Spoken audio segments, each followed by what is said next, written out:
KO Thought Warriors. Jesus Christ, this is a bad angle for me. Higher Learning is on. It is I, Van Lathan Jr. Sorry, and it's me, Rachel and Lindsay. What are you doing? I was reading something. You just popped right in. I wasn't ready. You're reading stuff from Texas this weekend, the Oklahoma State game? Van, is that how we're going to start off the podcast? I'm just asking. Listen, the odds were against us, right? OK State was ranked higher. It was their homecoming. It was on their home field. We were leading for a time, which is why I thought, Texas we is got good. this in the bag. I stepped away for a second, saw the comeback. We couldn't hold on to the lead. It was tough. We looked good. OK State they played a better game. What can I say? What can I say? Did you see what happened in Baton Rouge? Y'all lost? No. Who'd you play? Played the number 7 team in the country. Who's the number 7 team in the country? Ole Miss. Are they? Yeah, number 7 team in the country. Not anymore. Y'all aren't ranked. Yes, we are. Now? Yeah. What? 18. Y'all jumped up to 18 with that win? We beat them 45-20. Wow. Jaden Daniels, Harold Perkins, BJ Ojolari, Keyshawn Boutte, Brian Thomas Jr., Jay Ward, Makai Wingo, Jared Bernard Converse. Call out the whole team. You know what I'm saying? We're playing ball. Armani Goodwin is playing ball. Josh Taylor is playing ball. We're playing ball in Baton Rouge. We're playing ball at LSU. We're playing ball. Polian's got them playing ball. God damn it. Davis, the O-line coach, has got them playing ball. What about the 2 true freshmen starting on the offensive line? We got Emory Jones Jr. and Will Campbell. They're playing ball.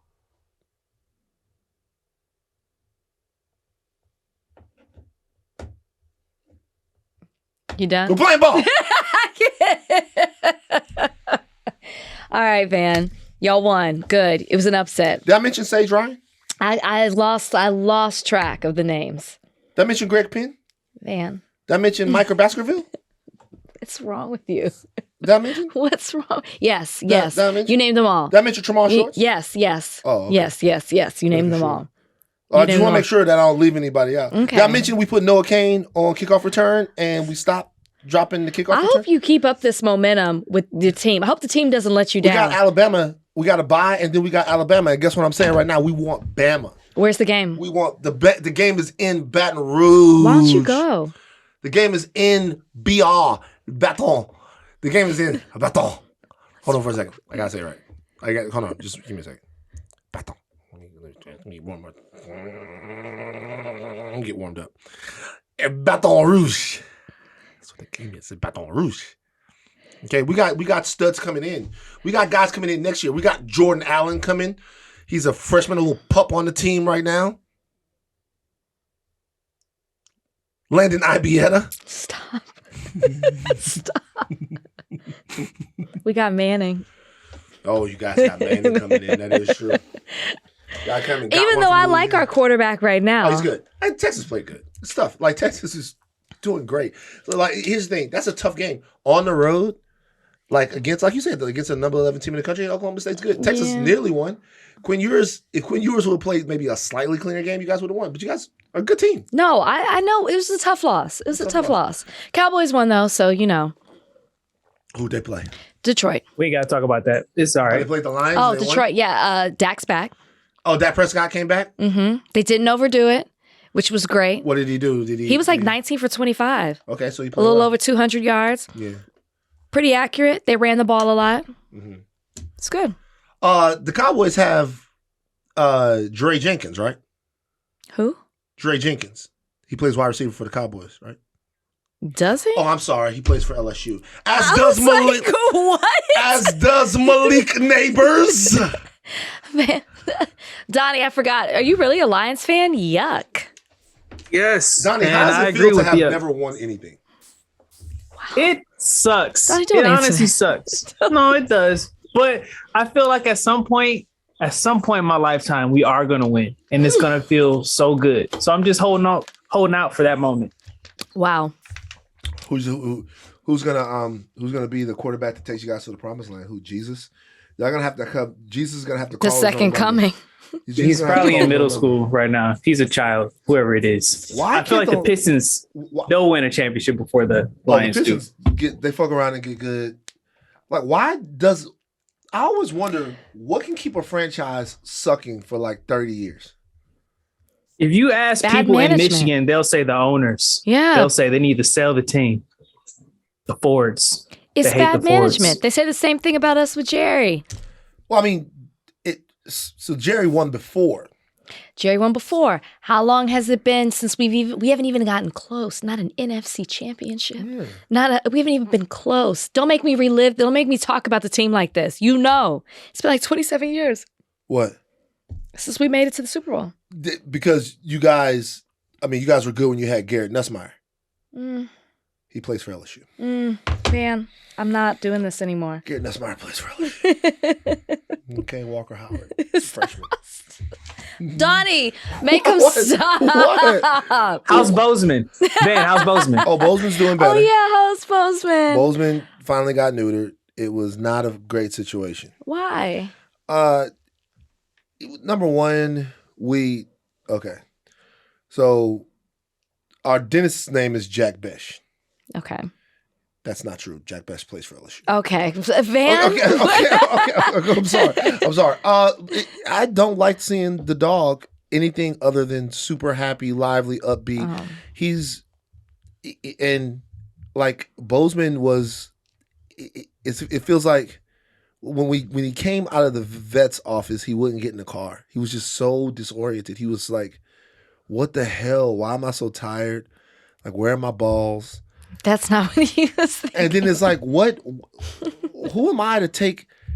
I feel like Van Lathan, animal agent, he betrayed Bozeman. Who am I to take Bozeman's balls? Who am I to make that decision for him? Well, why did y'all decide to make that decision? Because they say it's better for his health. Well, then there you go. But that's not You made the right decision. That's not my decision to make. I'm gonna be honest with you. I don't think it was right. It's not my decision to make. Bozeman was born. You are his parent. There are other decisions that you make for Bozeman too Can I ask you a question? that are in his best interest. I know, but like if I have real kids one day, not real kids, but if I have human, if I have human kids one day, I can't take their balls. Okay, because that's not something that we do. That's not better for their health. How do we know? I don't. You have to. At some point, you just gotta trust. Are there studies about whether or not? I bet you society would be better. Well, never mind, because they just gonna get mad and say that I'm like I get my ass kicked for almost everything that I say. They're just gonna say, "Oh, Vince." Look, I don't. All I'm saying is this: I didn't want to take the dude's balls, man. Well, he's doing better though. He's doing better. He's starting to play again. Great. He's got the cone of shame on. We took a nap earlier today. Great. I don't want to take the man's balls. They're gone now. You got to move past it. You got to move past the balls. They're gone. We got a fantastic interview coming up. We really do. Yeah. He gave us a lot of time too. A lot of time. I appreciate that. Billy Porter. We got Billy Porter coming on the podcast. A legend. Yeah. A super duper legend. Talks about a lot of stuff. You got very passionate. Billy Porter is very passionate. He's always passionate, which I did think is just part of the reason why he's so successful. Talented, but also passionate. What would you have to go somewhere after this, or are you just coming from Extra? I'm coming from Extra, and then I'm gonna go meet a couple of friends for dinner and drinks. What do you got? What kind of dinner are you guys gonna have? Where are you guys going? Holloway House. What the fuck is that? It's like a Soho house. It's the new one. Jesus Christ! See what I'm saying? No. No. What is wrong with you? No, mess all this up. No. Why do you stay? No. I've never been before. It's my first job. It's my first time. Why do you keep going to knock that shit down? Where'd I go? Why do you keep going to these different LA swanky places, man? I go where I'm invited. Somebody invited me. That's not group true. of people. You know them. Who? Justin. Oh, okay. Justin's cool. Justin, Justin's yes. from Louisiana. I know. What's so what? But when I call him, he's not shouting out the whole roster for the LSU Tigers. I saw Justin hanging out with Charles Turner one time. No, you did not. Stop. Don't make Turner, me. who's I know. the He's center somebody on the team. for LSU. I know. At this point. And you wonder why a couple of podcasts ago you were like, why don't people believe me? This is why. What? You're a dentist. You put my friend with whoever else. Other person we're going out with is Nichelle. Nichelle, I don't know who that is. Nichelle Turner. Oh yeah, Nichelle's great. So I have to say something. I spoke to Jomi from the Midnight Boys. I want to let people know the story I told about Jomi meeting Michelle Yeoh. Oh, he got mad at you. Wasn't true. That was a joke. Oh, Donnie, did you know that was a joke? Yeah. Nah, I didn't. It was See, a joke. you gotta stop. You gotta stop. Did Jomi get upset? Jomi, he didn't get upset, but he wanted me to set the record straight. Jomi did meet Michelle Yeoh as we all met her at Lawrence's house. But no, Jomi did not react in that way when he met Michelle Yeoh. I don't know if I can continue the podcast in this way. Well, look, I don't know. look, we have a lot of You guests. gotta say I'm just kidding after. That is probably, I probably should say I'm just kidding. We got a lot of guests Poor coming up Jomi. in the future of this podcast. Yeah. And I think we got Mason Taylor coming up, No, we don't. Stop. the tight end. Stop. We don't have the Mason LSU Taylor. Tigers. That I know because of Jason. Yeah, that's Jason's son Mhm. and Joy's nephew. Mm-hmm. All right. Damian Ramos could come. He's the kicker. Okay, that's enough. Now I'm addicted to it. Now I can't stop doing it. This is what happens. I get stuck on something and I can't stop doing it. Why don't you go to the game? Look, I'm going to a game. Nigga, this shit is in Louisiana. So? I got a lot of shit to do, man. Hip Hop Homicides is getting ready to come out. Hip Hop Homicides You're about comes to out. go on a media tour. Hip Hop Homicides comes out next week. Wow, we should be talking about this Hip more. Hop Homicides comes out next week on WeTV and streaming on All Black. What night? Thursday, November 3rd. Hip Hop Homicides comes out. Please watch Hip Hop Homicides, and it's gonna be great. So I don't be having time to top a jet. Not everybody like you, nigga. You be going all around. Rachel, where you at this weekend? I gotta go to Zimbabwe, get a bag, and then come back. Rachel, where you going? I got a wedding. I can't You gotta stand go. Where's you gotta go to Tucson. it. was Scottsdale. Okay, I go to Scottsdale, Arizona, then Vegas, then Seattle, and then I gotta go do a teachers meeting in New York, and then I gotta come back. Rachel travels so much. She did the podcast from the fucking airport.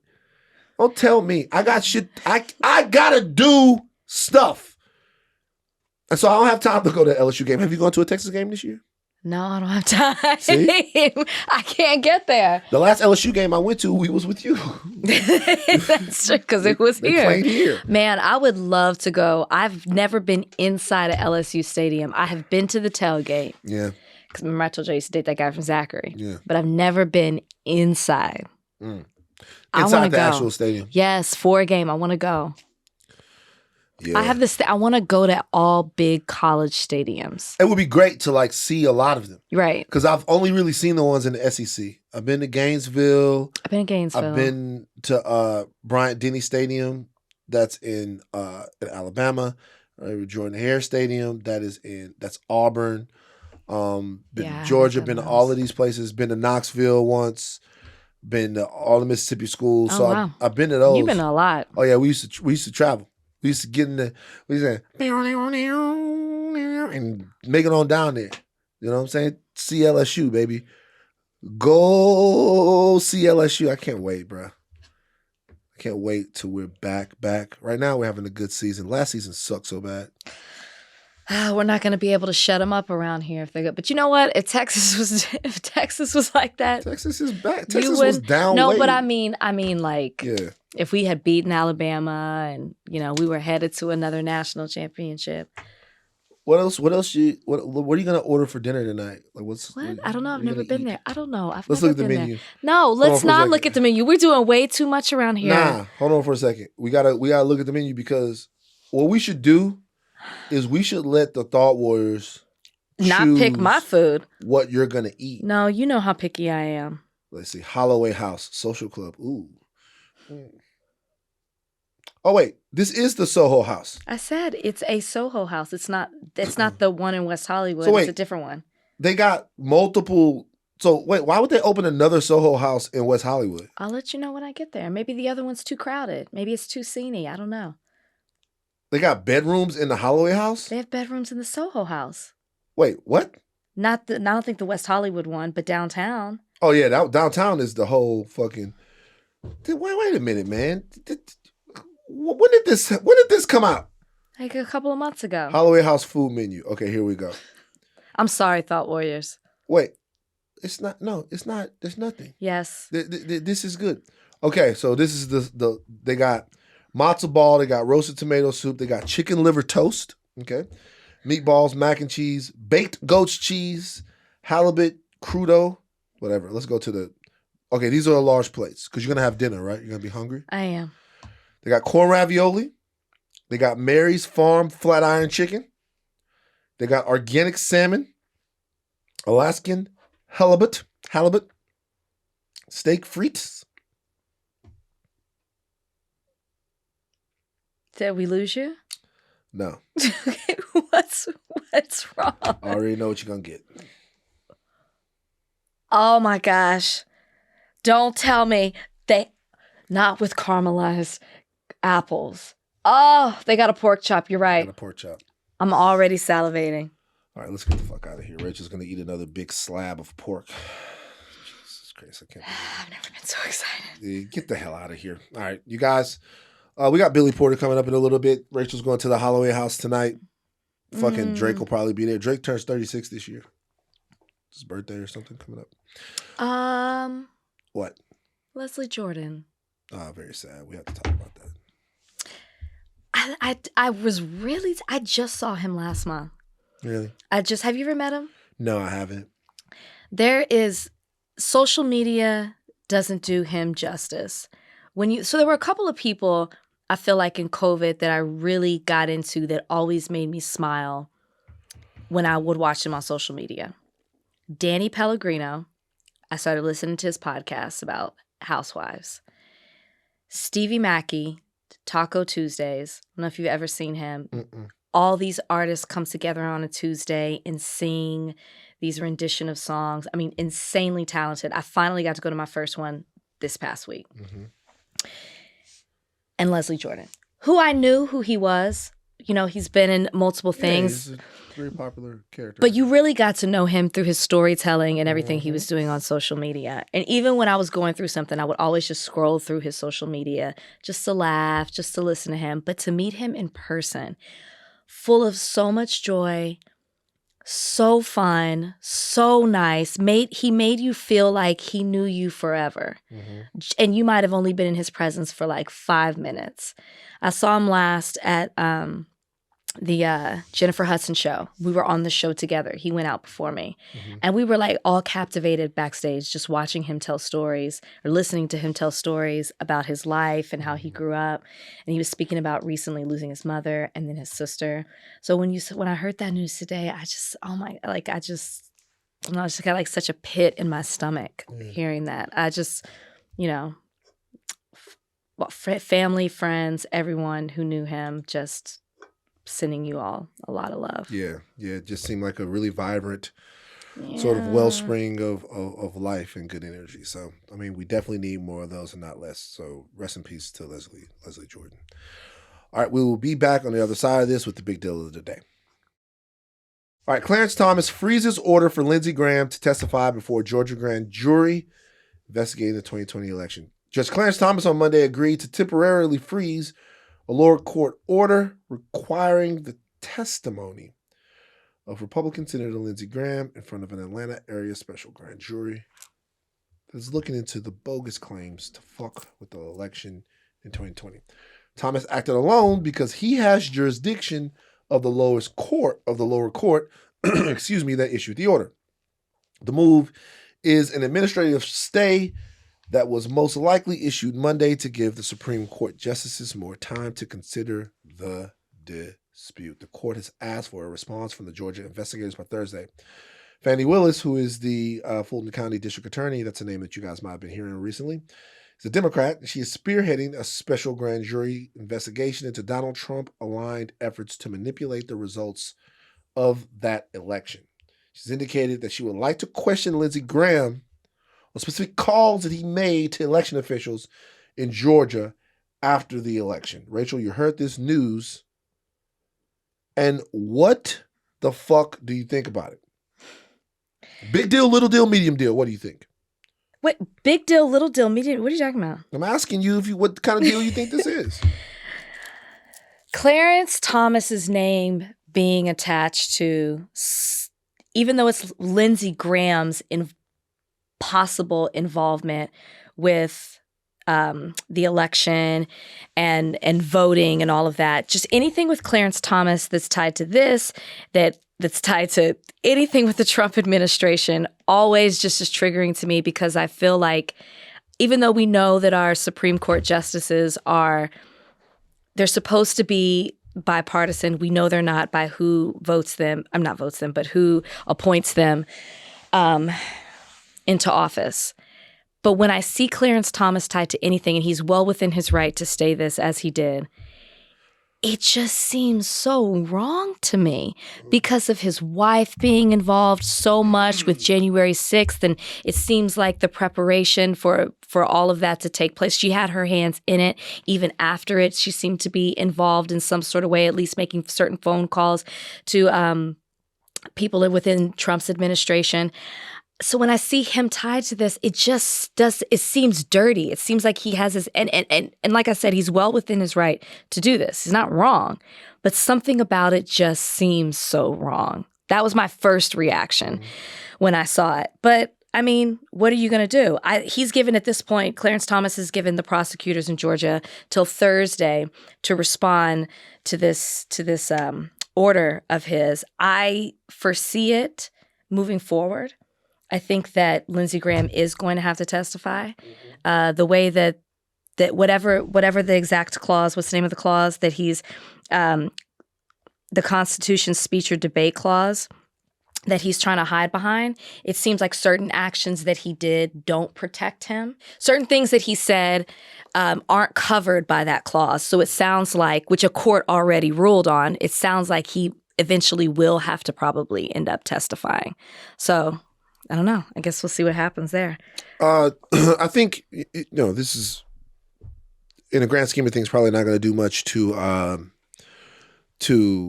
like you said, stop what's eventually going to happen, which is Lindsey Graham testifying. Right. And that's learning a little bit more. I think the reaction to the action itself speaks more to people's opinion of the court right now.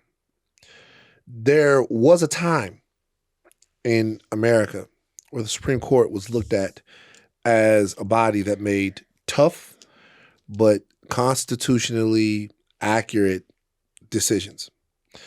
What time? Before this time. Before this time. Yeah.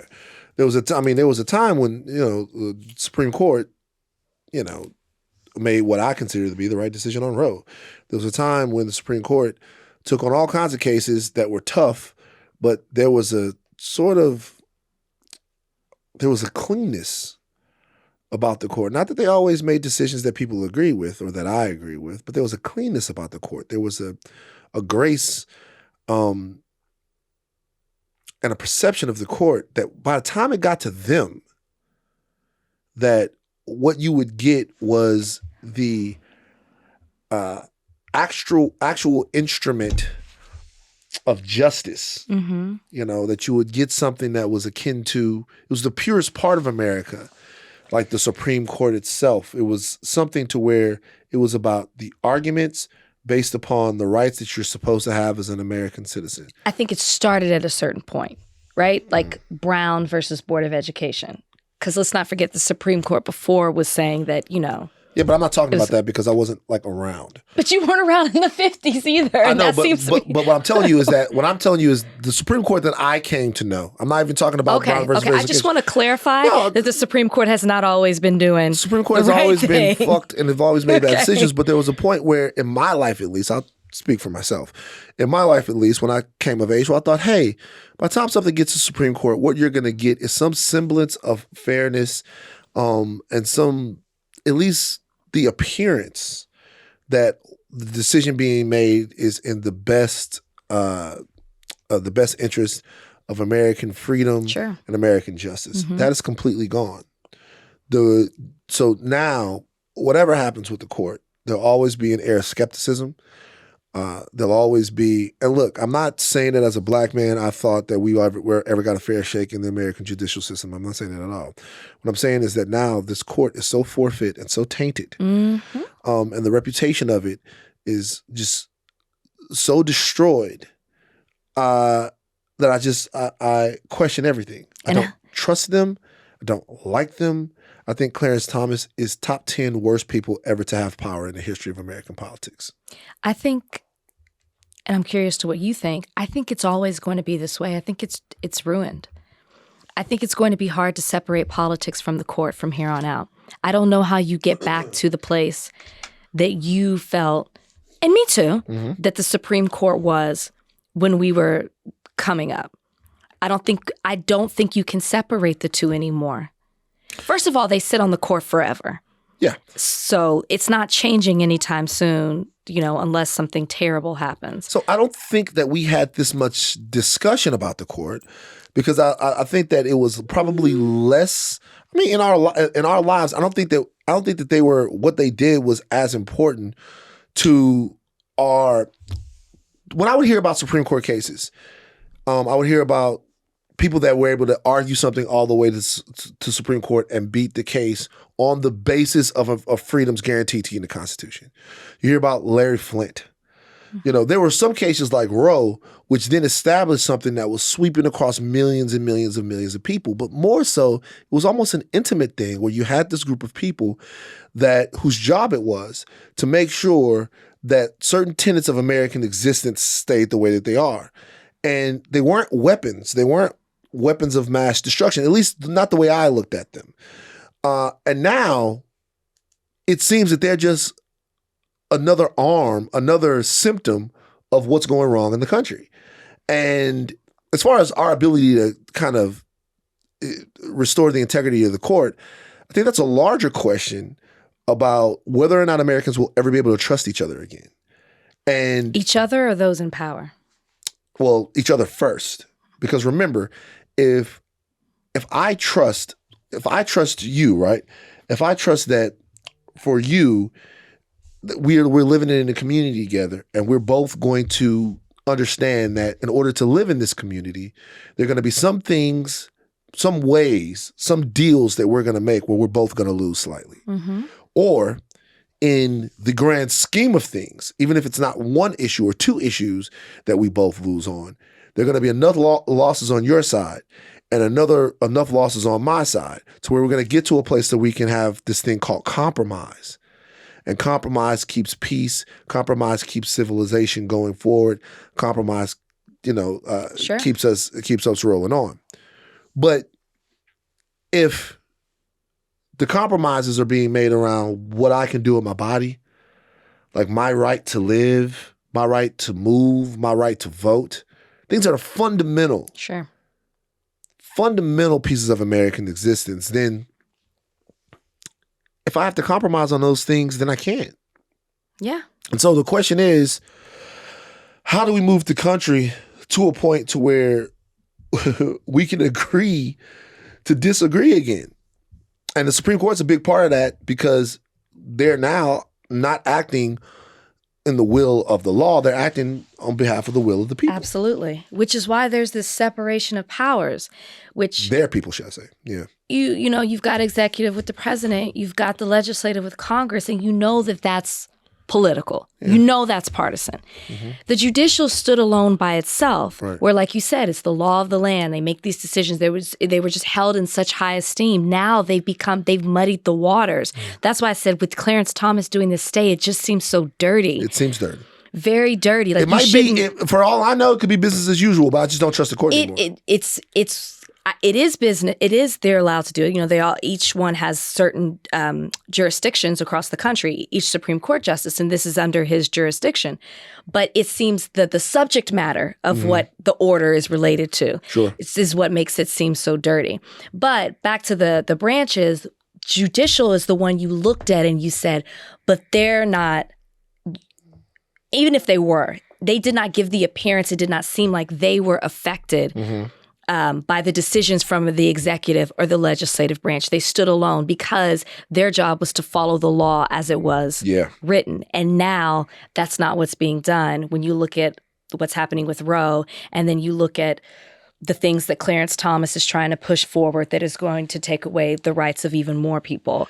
I mean. And to be honest with you, the Supreme Court, in the effort to hold up or reaffirm one of the central tenets of American existence, which is the right to vote and the right to have your votes counted, and to facilitate a peaceful transfer of power, there shouldn't be one body in American life that's more interested in making sure that things have been done by the book of the Constitution when it comes to elections to the Supreme Court. They're supposed to uphold that, not be a part of poking holes in it. So it just reminded me how much everything sucks right now. How much everything fucking blows. So you guys, normally we hold the interviews for a while, but we're going to give you a big one right here. Mm-hmm. Motherfucking Billy Porter. Yeah.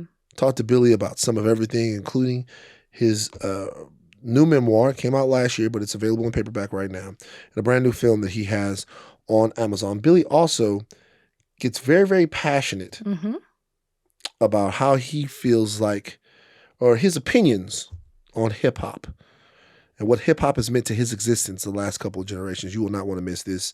Billy Porter on the other side of this break. You guys, we have a unique opportunity here on Higher Learning, the podcast, because we have a unique individual, a cultural treasure, an icon, Emmy, Grammy, and Tony award-winning actor, singer, writer, and director, trying to take all the jobs so nobody else has one. We got Billy Porter. We got Billy Porter joining us today on Higher Learning. What an amazing, amazing guest. Billy, the first thing that jumps out at me I want to ask you is Emmy, Grammy, and Tony. 2 Tonys, by the way. 2 Tonys. Get him right, Billy. Multiple Tonys. Just saying. 2 Tonys. How important is the EGOT situation for Billy Porter? Like, a lot of people tell me the Tony is the toughest part to win. You're so decorated. Do you want the Oscar to finish out the whole EGOT experience? The short answer to that question is yes. Okay. All right. And I am an artist first. Okay. My work is the most important. I would be doing this whether I had awards or not. Now, the truth of the matter is, for me as a Black queer man in this world, the decorations, as you call it, the awards, actually mean something for me. Things do change for me with those. They have changed with those titles and those awards. The Oscar would help immensely for me to kick down doors, even more doors that are still closed for me. The white boys don't need it. The straight boys don't need it. It happens for them anyway. But for me, when those awards are a part of the conversation, there is a change, and there has been a change. And, I am taken quite seriously now because of them. So, it's a tricky place, right? It's a tricky space to be, but I always give that same answer.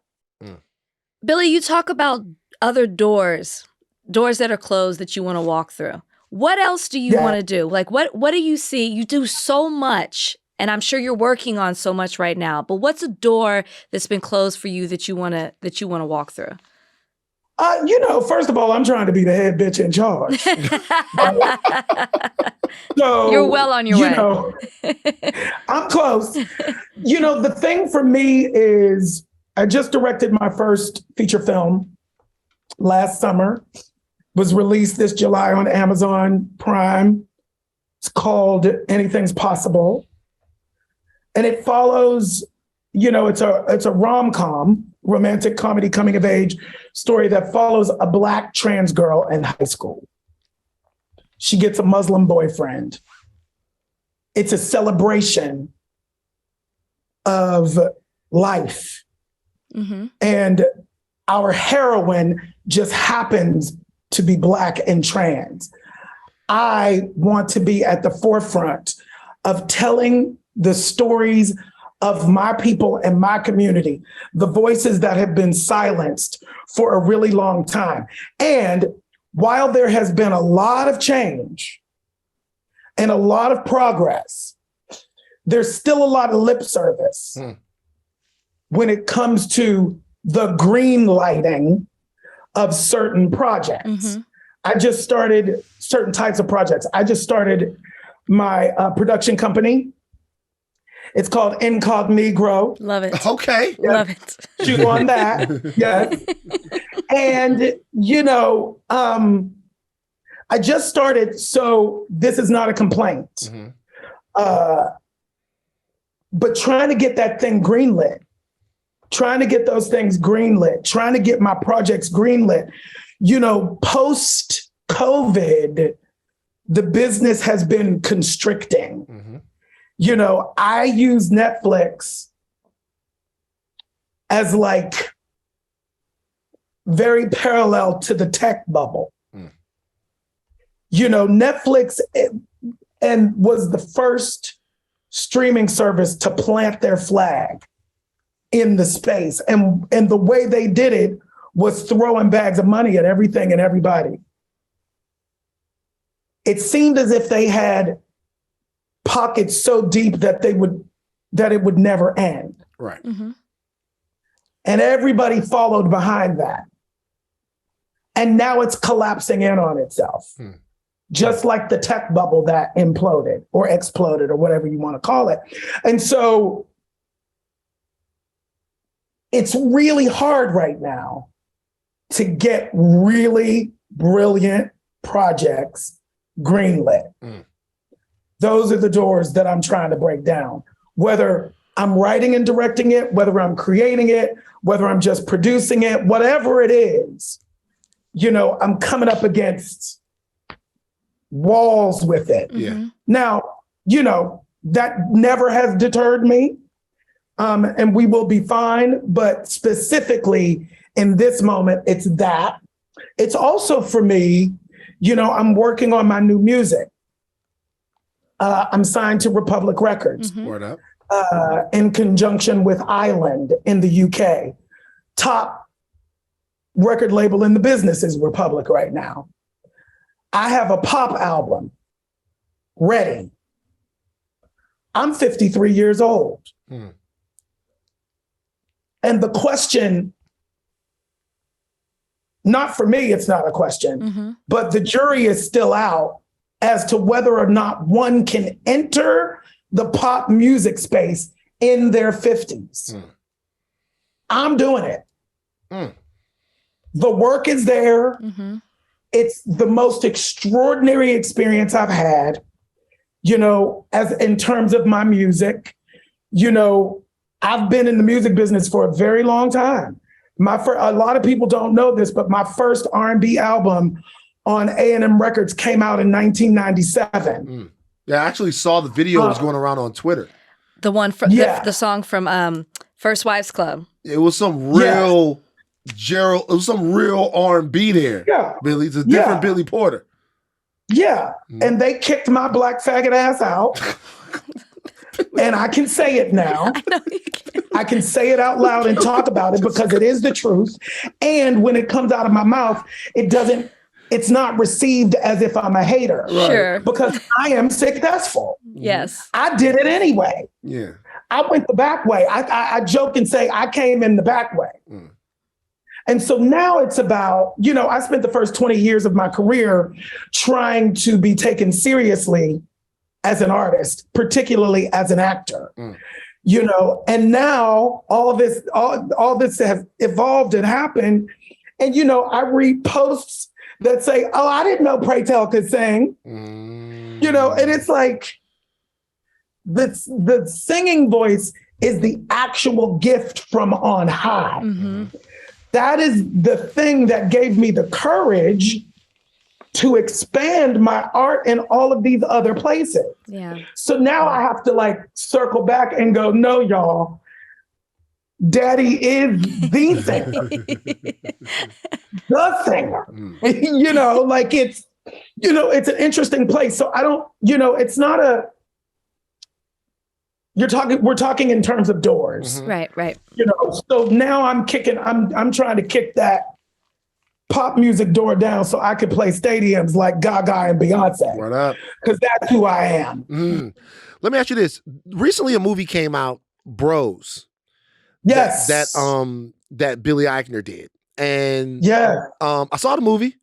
Good movie. Yes. Good movie. Great movie. Fun movie. Good movie. Fun. Didn't do the numbers that some people thought that the movie would do. Billy Eichner said that, I'm going to paraphrase what Billy said. He said that he felt like the movie didn't get the support from straight audiences that it needed to be a successful rom-com. 2 questions for you. Number 1, do you think that straight people should support LGBTQ plus projects like Bros more? And number 2, do you think the criticism that straight people wouldn't go see a movie like that, whether or not that's the reason why they didn't see it or not, do you think that's fair? Do you think Billy was right in what he said? Because a lot of people were mad. A lot of people were like, well, if it's not straight people's fault that the movie didn't do well, it's the movie's fault, or the movie was made for a niche audience, or whatever. What's your answer to some of those questions and some of those concerns? There's a lot to unpack here. Okay, let's unpack it. For me. First and foremost, ask me the first question again so I can answer that quickly. Well, do you think that straight people should make more of an effort to support LGBTQ plus art because it is LGBTQ plus art? No. Here's the thing. The focus is wrong. And I'll say this until the day I die. That movie was made for us. And instead of marketing it to us, we're still made to believe that we're not valid and our stories aren't valid unless straight people co-sign on them. That's a problem. Look at Tyler Perry. Look at the Tyler Perry business model now. We actually have a business model. I think about Toni Morrison when she says, I'm not writing for the white gays. I'm writing for my people. So my issue is market to the people that it's for first and let the rest of them find it. It's not fair to the work because unfortunately, LGBTQ plus art is still niche. That doesn't have to be a bad thing though. Because of the internet and because of social media, niche markets have been able to find each other and connect with each other. And they are huge audiences in and of themselves. So I feel like if it had been marketed in the proper way to us, it would have had better numbers to start with. That's the first part of it. The second part of it is it's unfair for the studio in this moment while we're still in the middle of COVID and the only things that are working at the box office in theaters are superhero movies and action movies. Those are the only things that are working in traditional theaters now. it's not fair to hold this film to that same standard. It should have been released in theaters and online at the same time. We're not there yet. Everybody wants to rush getting back to normal. We're not there yet. The third component is the gay people don't support our own. Let me say that once again. We have to support our own, whether we think it's bad or not, right? It's like Black people supported Tyler Perry. And I love him, but that's low-hanging fruit. That's low-hanging fruit comedy. And for a long time, that was the only thing that we were allowed to have. And Black people went in droves, including me.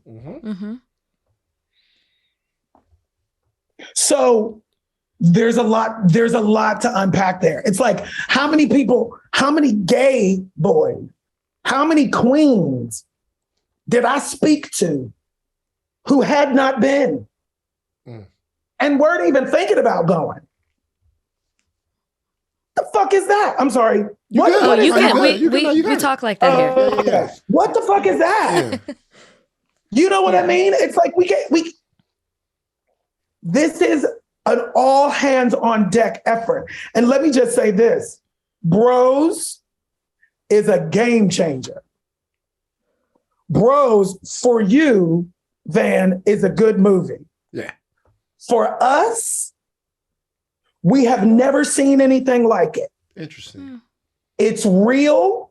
It's true. It's honest. It tells all of our secrets inside of a genre that is very popular, inside of the, they even talk about it in the movie. He even has a moment in the movie where he talks about the Hangover. Yeah. It's like the Hangover. It's in that genre. I don't know what you call it, but crude comedy, raunchy or whatever. Comedy, yeah. Raunchy comedy. It's like Bridesmaids. It's like that. And at the same time, the heart of it, the depths that it goes, the subject matter, it's brilliant for us. And there's never been anything like it before for us in terms of the crossover marketability. It is just like The Hangover with characters who happen to be gay. It's that great. So, that's why I'm trying to be a mogul, because I've seen it happen so often. It's like you're marketing to the wrong people. It's like market to the right people and then let it reverberate. Yeah. It's like in our politics, reaching across the aisle to people who just spit in your face. After a certain point, it's like, well, just do it yourself. Right? The Democrats we need to come together and do it ourselves without that. Yeah. Because it's a new world. It's like, I don't know. That's just my opinion. I'm glad you mentioned politics, because that's where I was going to go with you. I was listening to you on MSNBC. You were talking with Ari. He's got his Maverick series. It was great. It was great. And something that you said that was interesting to me, because we have midterms coming up. We talk about it all the time. We talk about voting and Black people specifically, and we talk about people being disenchanted with everything. Yeah. You spoke about, and I'm paraphrasing here, so please correct me when I'm wrong, but struggling to encourage people in LGBTQ plus the community to motivate them to want to vote. You said people that they're disenchanted with it. Could you talk a little bit about that, and why is that? Because, well, no, I'll let you say that, and then maybe I'll do follow up.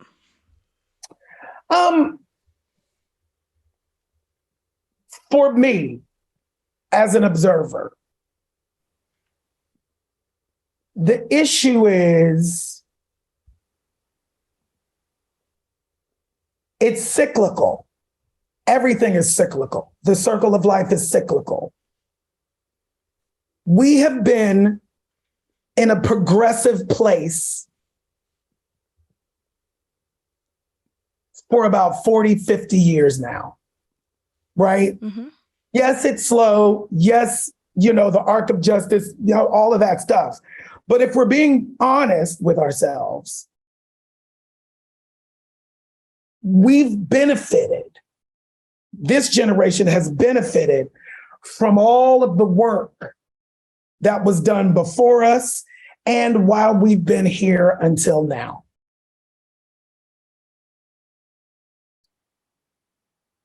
It has allowed for our electorate to become entitled. None of what's going on right now is new.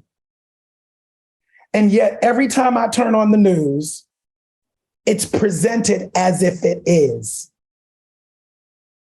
None of it is new. Yeah, they're trying to take our voting rights away. That's not new. Yeah, voting workers are in danger. Yeah, people already died and laid their lives down for this the first time. Why should we be surprised about it? Right? And so we got, like I said on Ari, we got, the Voting Rights Act, we got Civil Rights Act, we got Roe v. Wade, we got marriage equality, we got blah, blah, blah, blah, all this stuff. We got the Black president, and we sat on our asses for 8 years and ate bonbons. Oh, it could never happen. Oh, it could never happen. Well, Frederick Douglass said over 200 years ago, eternal vigilance is the price of liberty. We stopped being vigilant collectively. As a collective, we stopped being vigilant because we thought we won something. And now it's time to fight again. And everyone is fatigued.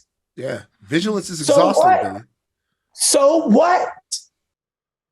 Are we going to have a democracy or not? That's the whole point. Mm-hmm. People talk about, we're going to be in a civil war. Trump is trying to have a civil war. We're already in it. It's a cyber civil war. It's called chaos. That's the war. It's in our minds. It's chaos every single moment of every day for everybody. That is exactly the point. Because now we're apathetic. Now we question all of the institutions, which we should. Right? Because why wasn't that shit codified? Yeah.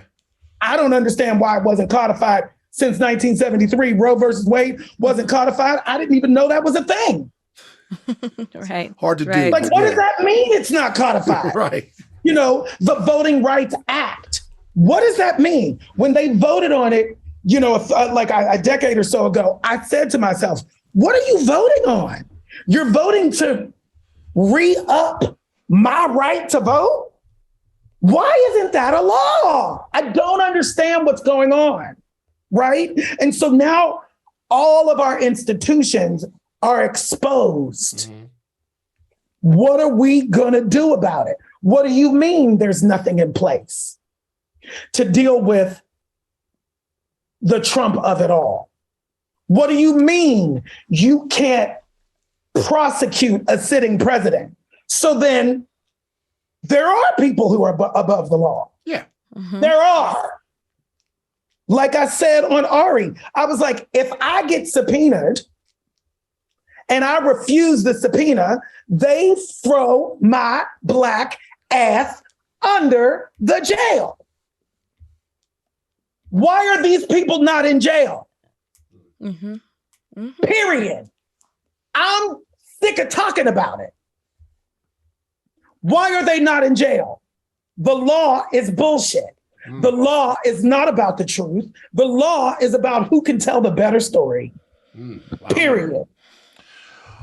Billy, I came to know you first from obviously the Fantastic Show Pose, But then once I saw Pose and I saw you in Pose, I started realizing that I recognized you and seen you around in all kinds of things from all over the place. Hey, that guy was in Hitch. I've been Like, yeah, around. you know what I mean? Like started seeing you around, and then you start to pop up on red carpets.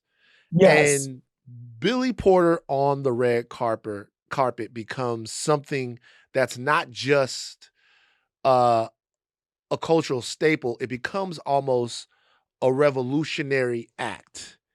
Thank you for saying that. Yes, it becomes. Thank you for that. It becomes something to make America confront what it is that they're seeing. Okay. Yes. Black queer man in his glory on a red carpet at an event. Fucking deal with it. All right. Because I'm there because of my talent. Because of your talent. Fucking deal with it. He's here. Deal with it. I just remember seeing so much talk about what Billy Porter was wearing. And sometimes it would be amongst Black men. And it's one of the first times I started to realize that there is a divide that exists between straight Black men and Black gay men. Yes. I have a friend, a guy who I consider to be a friend. His name is George Johnson. He wrote a fantastic book called All Boys. Yeah, I know George. Blue, yeah. And, yes. And the book is being banned everywhere. It's like yes. there's something specific. Good. It's be scared. It's something fantastic. The book is fantastic. There's something specifically maddening to America about Black male queerness. This is not for me to leave out our sisters, but Black male queerness seems to be particularly triggering to America, even amongst like our own community.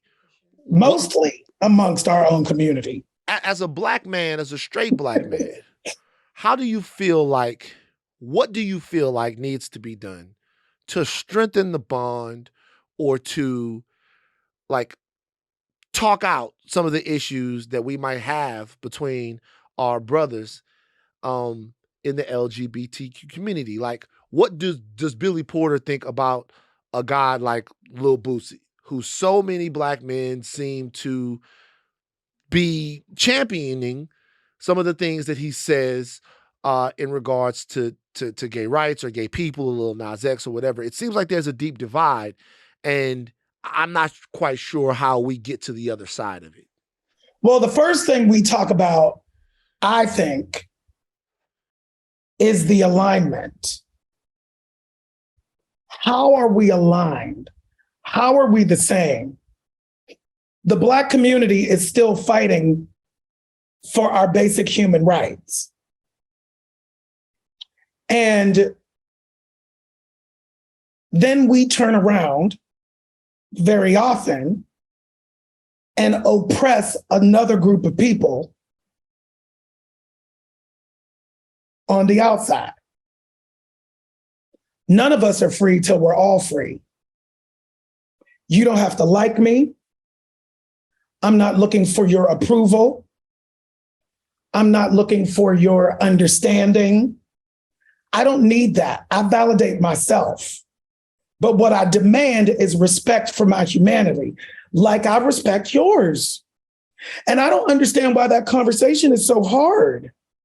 You know, and it's like the same Bible that the Black church uses and a lot of churches use against the queer community is the same Bible that the white folks used to say that we were 3/5 of human beings.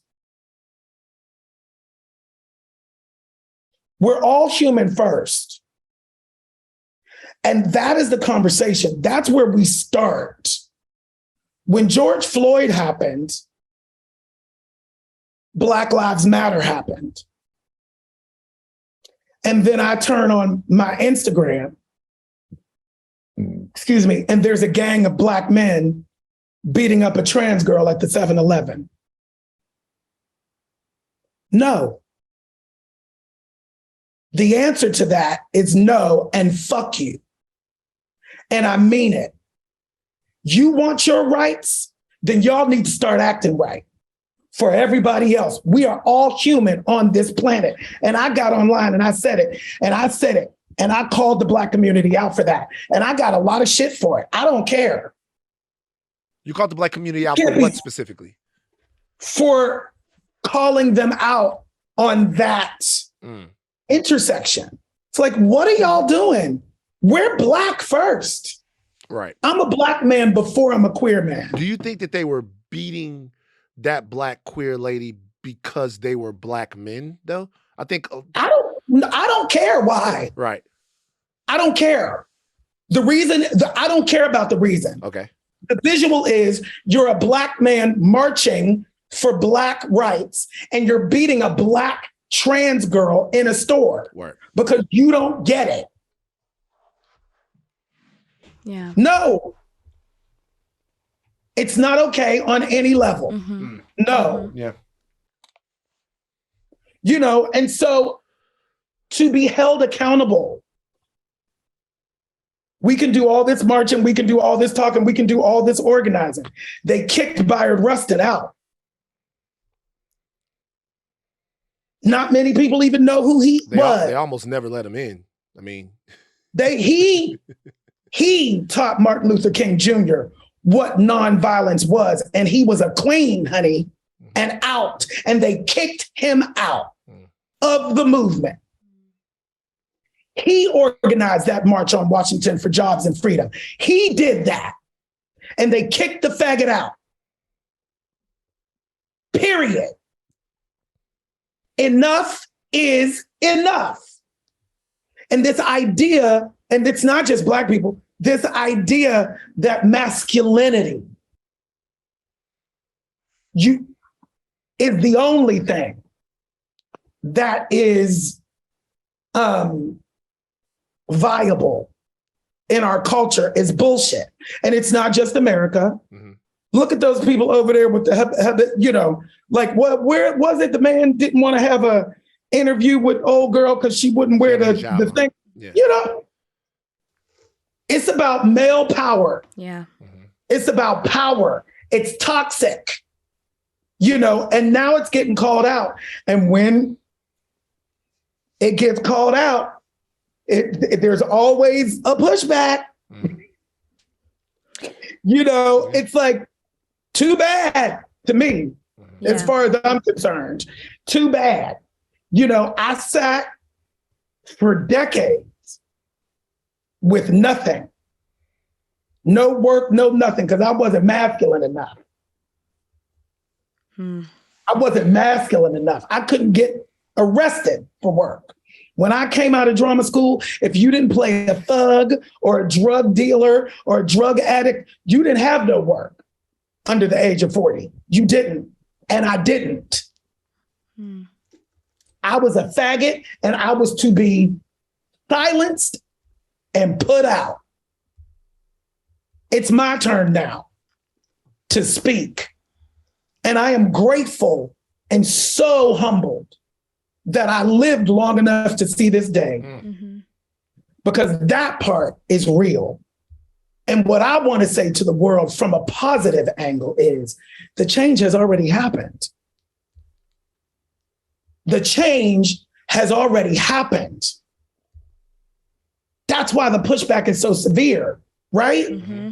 We have to sit in the fullness and the glory of that. Look at me. I was not possible. Till like 5.5 minutes ago, I was not possible doing what I'm doing in the world right now. I wasn't. Word. You know what I mean? Like, it was not possible. When these things happen, like when you see the baby or Lil Boosie or other Black men get in trouble for saying things, would you ever want to talk to them? Would you ever want to talk to Boosie or talk to the baby? Or First of all, I don't know who they are. All right. Let me say that. And here's the reason. Right. And because I talk about it in my book. Yeah. Hip hop came along. My childhood was very traumatizing. Mm-hmm. I was bullied. I was beaten. I was put out of the church. I was all of those things. And hip hop started to emerge. And the first narrative was fuck the police. The second narrative on the list was kill the faggots. I missed hip hop because I had to extract myself from that energy so I could save myself. Mm-hmm. I don't know nothing about it. I don't know who these people are. You know, I let the hip hop singers in, Mary J. Blige, you know, the nice rappers, you know, the puffies and the things like that. Yep, I got all of that. Yeah. But I missed a lot of that culture. I'm not proud of it. And it was for my own survival. That makes sense. Okay. So I don't know none of these people. It's okay, Billy. I don't know about Lil Boozy. I don't know who the fuck that is. Just like he don't know who I am. Or he may now, right? But when people come for me and talk about me shoving my gayness down their throats and blah, blah, blah, blah, blah, I'm like, turn the page. Yeah. Turn it off. Like I did. Damn. You talked about for decades, I turned those motherfuckers off. And you say you do it to protect your peace, which I love, because that's a question I wanted to know. I mean, I want to get into your book. You mentioned your book, Unprotected. I want to know why you titled it that, what you want people to learn about you that they didn't already know. But I also want to get into the mental health aspect of it because I know that's heavy and that's a lot for you. And you talk about separating yourself from the stuff that was attacking you. But what else do you do to protect your peace as well? Well, I will say first and foremost that my art is my healer and my savior. Art heals. Yeah. Period. You know, that's the simplest and most concise answer for me because I found art early. You know, around 11 years old, and I talk about it and doing my first musical in middle school and, you know, turning on the Tony Awards by accident and seeing Jennifer Holliday, you know, and Dreamgirls sing And I'm Telling You and being shook and understanding so early, oh, that's my way out. And that's how I keep my sanity. And still to this day, it's that. Yeah. When I feel like I can't take it anymore, I come right to the computer.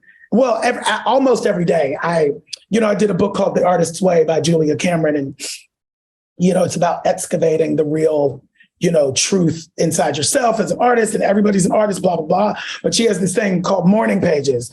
And in 2000, I started them. And I tell you, it is almost every day, I sit down and it's stream of consciousness thought that just comes out. That's my meditation. Ideas come from there. Questions get answered in that space. And it really does help to clear my mind so that I can move forward with some sort of peace and presence and loving kindness and compassion. That's really, I feel really lucky to have that. And I've also been in therapy for over 25 years. You know, it's not possible for a lot of people. It's very expensive. I feel blessed to have been able to afford it, but I also did have a therapist who let me not pay her for like 12 years. Oh, that's amazing. Wow. And then I hit and I gave her a big fat check. There you go. There you go. You know, so I've been really, the universe has really taken care of me in ways that speak to the why I'm here. You know, there is a calling on my life. There's a purpose. Dare I say a ministry. There's a reason I'm here. And that is the reason I've been able to survive. I came out in 1985. We went straight to the front lines to fight for our lives during the AIDS crisis. And I had to listen to my own people on a loop tell me every day that AIDS was God's punishment. I am HIV positive. It took me 14 years to tell my mother that. Damn. When I tell you I am free and I am grounded in the truth that has set me free, and I'm ready to be the witness and the vessel that I was put on this earth to be. Period. That might be the single greatest conclusion to an interview that we've ever had, Billy. That's Billy Porter. We really, really appreciate you joining us on Higher Learning. Plug the things you want people to support, buy, look at, be a part of. Plug away, Billy. Well, my book, Unprotected, comes out in paperback tomorrow. And I'm trying to get it on the New York Times bestseller list because it came out last year at this time and there were no book tours to go on. Yeah. And I caught COVID. Oh, yeah. And I was stuck in England. So oh my gosh. Now I'm out and I'm doing some promoting of that. The last text in my book is a song that I wrote with the late, great Andrea Martin, who wrote songs like Show Me Love and Hold On to Your Love. She passed away recently, and it's a song called Stranger Things. And it speaks to where we all are right now. And what I hope that it can, and it's the last text in my book. And I'm releasing it as a surprise single within the next couple of weeks with the hopes that people will be inspired and motivated to release their fears, and go to the polls. Yeah. And remember that, like, it doesn't matter what they're trying to do to block us. This is the only tool that we have in this moment to make sure that humanity survives. And so the song is called Stranger Things. And the intention behind it is don't be afraid. Don't be terrified. Remember that stranger things have already happened to all of us and our ancestors. It's already happened. We're going to be fine, but we have to activate. You know, those are the two things, the two top things for me. Be on the lookout for my pop music that's coming. Yes.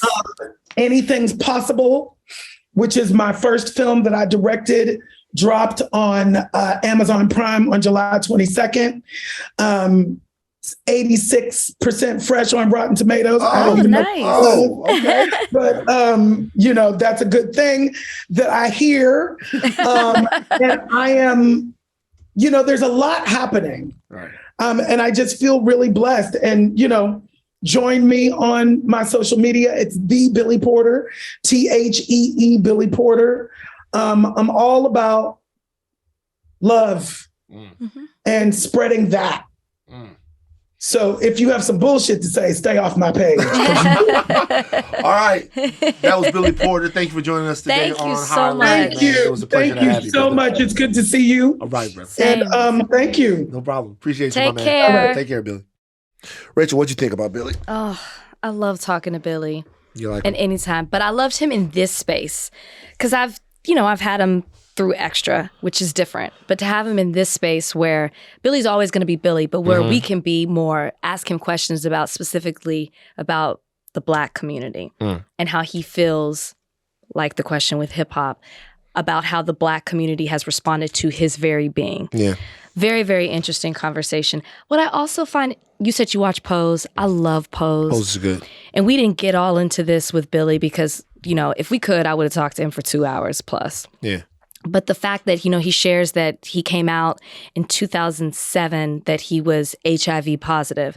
And that's when he started, it took him 14 years, or he found out in 2007. I guess he just announced it, found out in 2007. So he told his family and the world that he's HIV positive. And then you watch Pose and his character is mirroring what's really happening to him in real life, how he had to tell his family and friends. And like he's talked about it before, about the gift of being able in the form of art to tell a story that took him forever to be able to tell. So I don't know. He's such a fascinating person, and continuing to knocking down doors. I'm gonna learn how to do that dance like they be doing on Pose.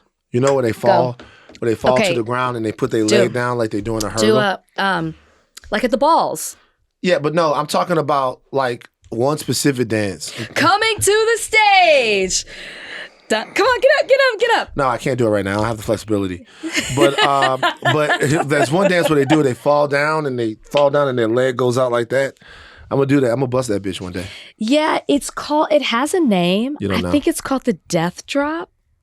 Nah, I'm not doing that. But wait. I can't fuck with the death drop. I said it to someone and they said you can't call it that anymore. Why? Because I didn't ask. It was in an interview. Why can't you call it the death drop?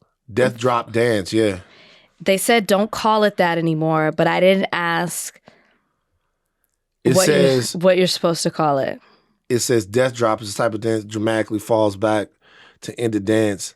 RuPaul, stop letting people say death drop on Drag Race. It's out.com. This is from years ago. A shablam and a death drop. It's called a shablam. Yeah, so that's why I was like, I know that's what it is, but you're not supposed to call it that. So what is it? A shablam. It's a shablam. No approach. It's a shablam. It's called a dip. It's basically just a dip. No, period. It's called a dip. A dip, a shablam, or a death drop. It's called a dip. Some people, I'm not sure, but I'm gonna hit that bitch one day, and everybody's gonna be so. Watch. As soon as I get my quads right, like flexible, because if I hit it right now, my spine will. Like, nah. Like, if you're going to do it, I want you to be able to get back up. Peak white mess. Climate activists arrested after throwing mashed potatoes on a $110 million Monet painting. 2 protesters were arrested after hurling the most liquidy and gross-looking mashed potatoes. Who wrote that? Donnie did. On a Claude Monet podium inside the Museum Berberni in Potsdam, Germany. Here's the audio.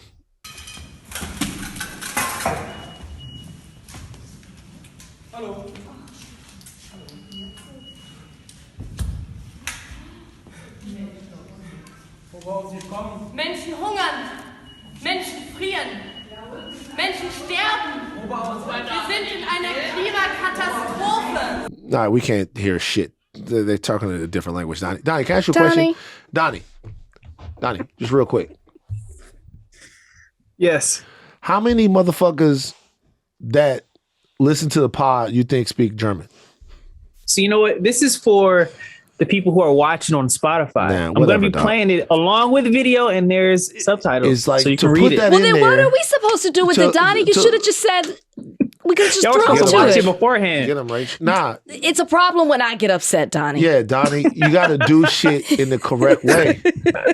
And you're not really doing that. You know what I'm saying? Right now, that's on. I'm cutting all this out. Set. No, keep it in. Did you see what?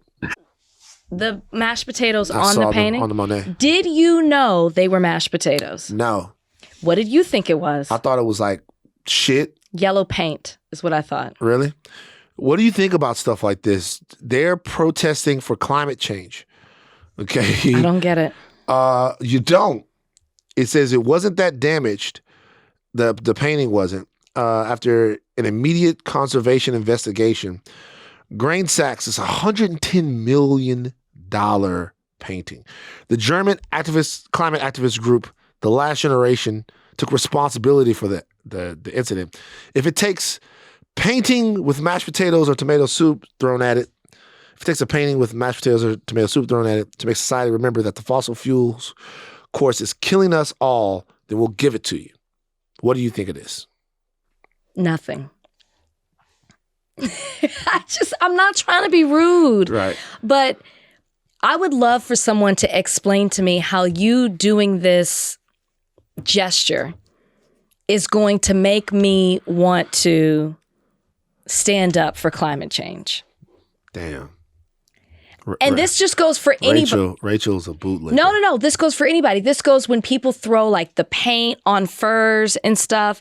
I mean, like it's not making me say, you know what? I don't want to eat What would meat make anymore. what would make you say that? That's the question. What would make you pay attention to the climate, which I think that you do. But what would make you say that? Is there so you saying that this won't make you, what would make you? When I see exactly what climate change is doing to the earth.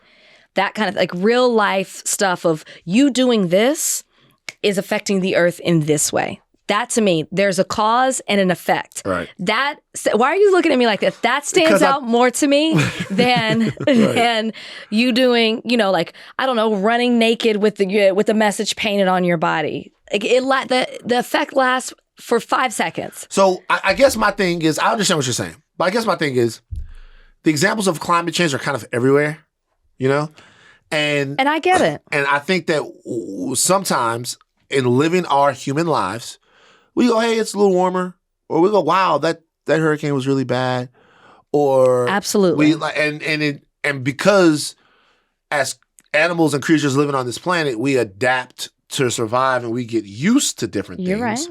Then it might be that we can get complacent about these issues, and sometimes activists like this take things that we hold valuable, and they go, that's not really valuable. What's actually valuable is fucking chlorophyll or the sun or I get that. Or fucking the ocean or whatever. And so they have to sometimes shock us. I understand.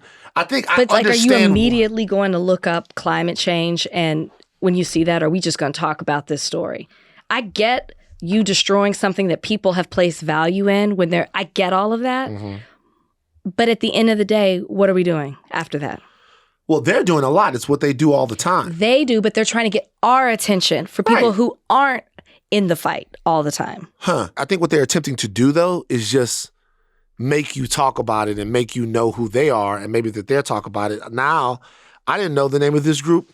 Now I'm looking at the German climate activist group, The Last Generation. I have an idea of who they are, and maybe we have a little conversation about climate. It's awareness, man.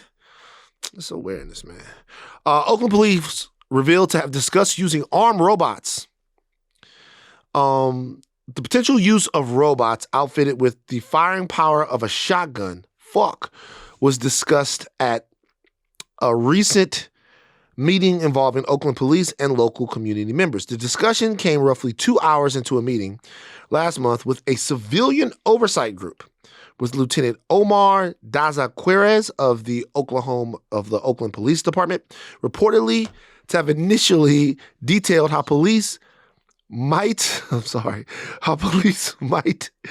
keep safety in mind when dealing with a percussion-activated non-electric disruptor. The device is attached to a robot and designed to use standard commercial blank shotgun shells, although special modified loads have been mentioned previously when they have discussed this. So, a robot with a shotgun in Oakland.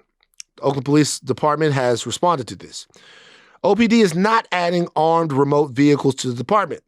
OPD did take part in an ad hoc committee discussion with the Oakland Police Commission and community members to explore all possible uses for the vehicle. However, after further discussions with the chief and executive team, the department decided it no longer wanted to explore that particular option. Rachel, what do you think? What do you think about the use of killer robots?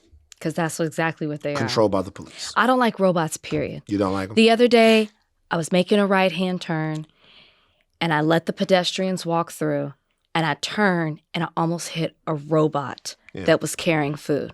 Postmates robot? I don't like it. I don't trust it. Yeah. Now, it did sense my car and stopped, and I didn't end up hitting it. Right. But what if humans make mistakes, right? Yeah. Robots are going to make mistakes. The fact that we would even, I saw this was wild to me. Yeah. The fact that we would even equip a robot who, is the robot controlling itself? Is somebody controlling the robot? If we can't even get police officers charged and convicted when they gun down people, who's going to hold a robot accountable? Right. Who's going to be responsible? How do you even monitor this? How do you know that somebody's not going to take the shotgun and use it on somebody else? How do you know the robots are? We have to defend ourselves against so many different things. Now we would have to possibly do it against robots. The fact that this was even a discussion is disgusting to me. So the company that makes these robots, it's called Dixicom. Dixie what? Dixicom, and then the robots are called the NK5000. No, they're not. No, they're not. No, are you lying? You're lying. what? Dixicom makes these robots.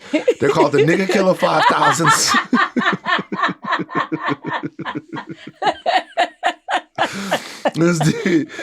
Dixicom is Dixie Tech. It's a subsidiary of Dixie Tech. And so, you know what I think about when I think about this? This is why we have the question about police budgets. Right. We're talking about everything except what we need to talk about, right? We're not asking. It's useful that there was conversation with an oversight committee in terms of this, but this is not what we need to talk about. We'll need to be talking about high-tech, nigger-killing robots. What we need to talk about is what Philip McHarris was talking about on our podcast last time, how we imagine and reimagine public safety and take the funds that would be used to make Robocop, okay, and actually divert them and push them in an area that can have long-lasting effects on the communities that the police are dealing with and interacting with, right? If you're going to spend all of this money on a potential robot from Dixicom, That's all I keep like, you know what I mean? Can you imagine the NK5000? Look at him right there. There's a special technology inside these motherfuckers. These motherfuckers are tough. Listen, there's special technology inside of them. Any shade that goes past beige, open fucking fire. Fucking shoot your pecker off. Shoot, you're not gonna be able to survive NK5000. We're taking over. Anyway, so this is what we're talking about. We see police, and police obviously they need some high tech stuff. If there's a bomb to be defused, stuff like that. But when we're looking at public safety, these are the questions that we ask when we talk about policing. We shouldn't be talking about robots. We should be talking about robust initiatives to help communities actually attack the problems that they deal with on a day-to-day basis. And people who are qualified and equipped to come in the event of something going wrong, to de-escalate these situations, to protect and safeguard life. It has nothing to do with fucking putting a shotgun on a robot. Do you know how fucking stupid that sounds? Like, shotgun on a robot to fucking make sure. It's just dumb. It's more dumb shit. You're talking about people that need to be trained properly. Well, who's going to train the robots? The same people who are already messing up. It's just such a recipe. It's terrifying. This was on the agenda, man. Yeah, This was on the agenda. I don't care about an oversight committee looking at this. Why was this on the agenda? Why did we even explore this as an option? The only option should be to trash this. I want to know. I want to talk to the person whose idea this was. So it's apparently Dazaqueros. Dazaqueros. And according to Dazaqueros, they still are looking into official language that would enable emergency use killer robots. Once we talk about the lack of faith that we have in the Supreme Court, the cops, man, right now, if I would put, the cops would only have toothpicks as their weapons. They will only have emotions at this point. I just can't trust them. And these robots, this is going to be a bad situation. This is going to be some fucking Call of Duty shit. Yeah. It's weird. All right.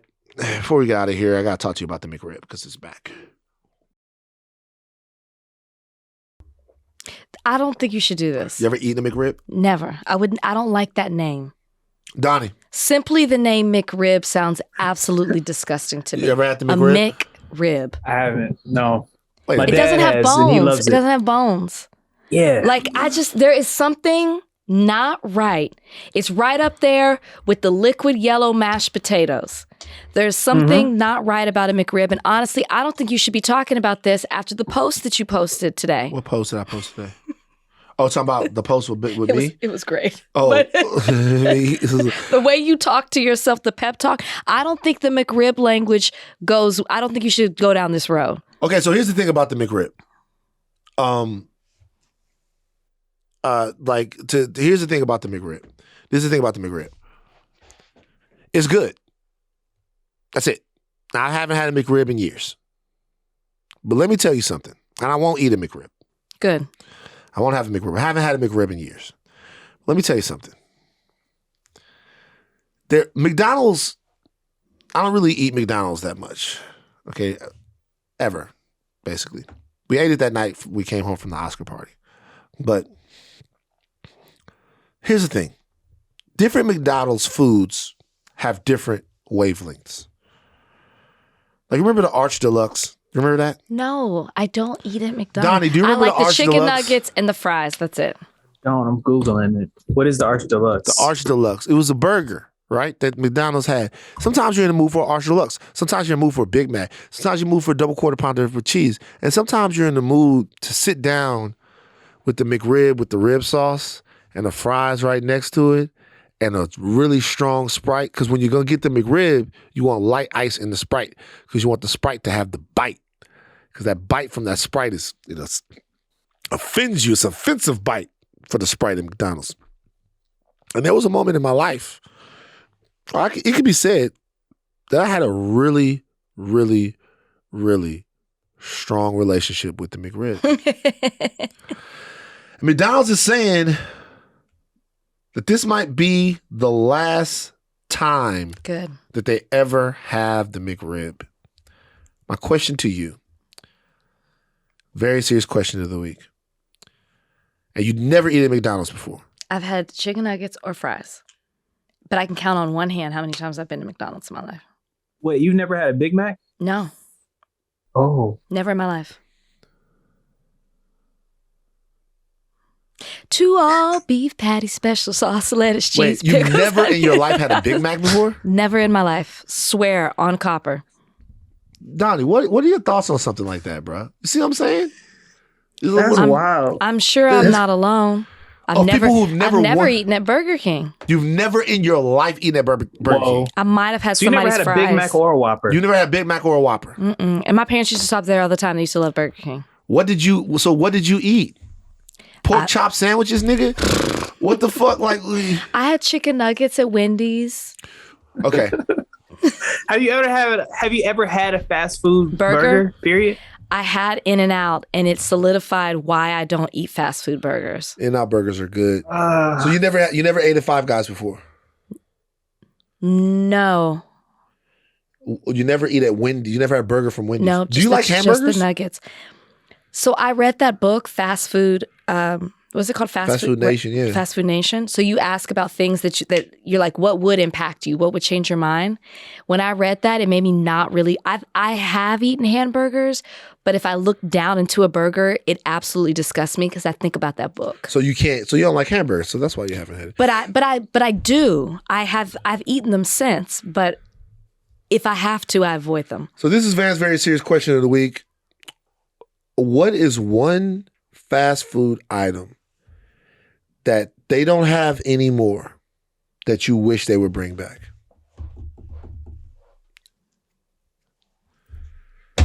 Jesus fucking Christ. What's going on? I mean, You know all what the I mean? fast food that I eat that's still available. Yeah. Donnie, are you going to try to make a podcast? Donnie, do you have one? give me Because I one. feel like you're with me.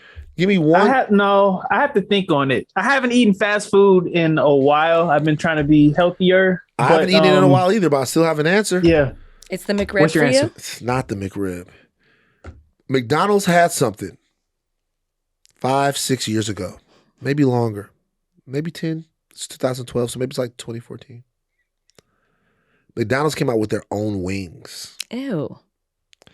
They were called Mighty Wings. Even worse. Donnie, did you ever have Mighty Wings? I didn't. I remember that, and I thought I don't want wings from McDonald's. Like the name alone. You fucking missed out. If it's anything like the Mighty Wings boneless McRib, were no. bomb. Mighty Wings were really, I couldn't believe that Mighty Wings were as good as what they were. Them Mighty Wings were hidden. They were hidden. Just call them wings. They were Mighty Wings, man. just call them wings. Mighty Wings from McDonald's. Look, you can't tell me. Look, Mighty Wings. Oh, God. That don't look good. That looks good. It's Mighty Wings. It looks incomplete.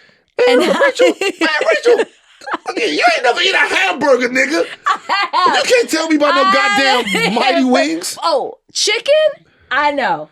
And that is so there's nothing from any fast food place. Like, do you eat from Popeyes? Is there nothing that... Yes, they still have my chicken at Popeyes. There's nothing that you've ever gotten at any fast food place that they don't make anymore. No, because I'm not a regular fast food eater. Donnie, nothing.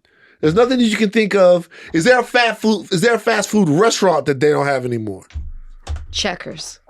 Checkers. They still have Checkers. Not in Checkers Texas. are around. Not in Texas. There's this place in Baton Rouge called Fast Track that I loved. Fast Track drive-through is all you do. I used to love that place. Is that your song or the actual? That was the jingle that they had. Fast Track drive-through is all you do. There was a guy at Fast Track, and he was the best Fast Track worker. His name was Wes Weeks. He plays linebacker for LSU. We gotta go. Take the caps off, but do not stop learning. I am Van Lathan Jr. And I'm Rachel Lynn Lindsay. Bye, guys.